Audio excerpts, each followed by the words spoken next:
Okay, I'm walking and talking as Jared suggested, and Mandy gave feedback that she liked that.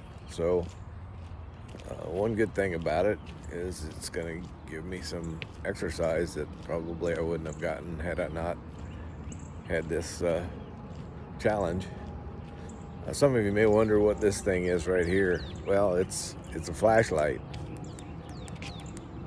and as I've gotten older, I'm not as nimble and athletic as I once was, and I have found that sometimes I don't pay attention as much as I should, and I trip over things. And so, especially at night, I'm wandering around the house or outdoors, it kind of lights up the path and lets me see some dangers ahead. So, especially in our neighborhood, the sidewalks are extremely uneven and it's very easy to trip on them. And that's one of the reasons why we don't walk on the sidewalks, is because old people have a tendency to trip. So that's what that is. People often wonder. Sometimes I tell them, "Oh, that's special radar that I can see like a bat." Yeah, BS. I thought I'd tell you a little story about my birth. As you know, I was born in Delta, Colorado, and the folks lived on a ranch, quote marks.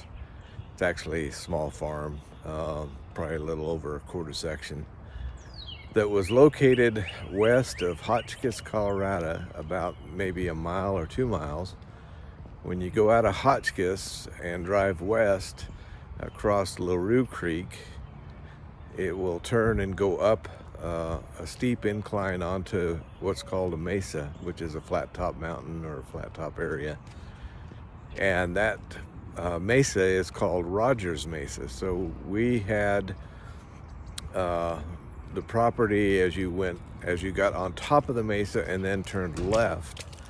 We had the first property on the right hand side, and it was bordered by the LaRue Creek on the east and on the north. And so that was our property. Today it's mostly homes.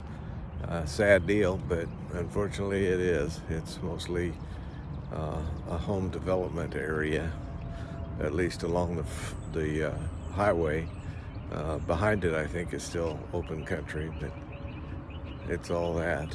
So, an interesting thing about my name, it's Rick, R-I-C-K, that's not Richard, Lane, L-A-N-E, Hyatt. I learned when I got older that there was some debate between my mom and dad what my middle name should be. And my mom wanted to name me Rick LaRue Hyatt, L-E-R-O-U-X. But I think she was vetoed by Dad, and my name became Lane.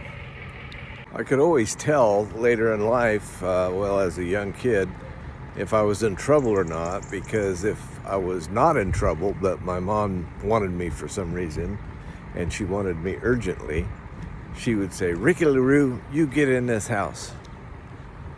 But then if I was like in trouble and she was upset with me, she would say, "Rick Lane, you get in this house." I could always tell by the middle name she used if I was in trouble or not in trouble. So I think that's kind of a funny little story.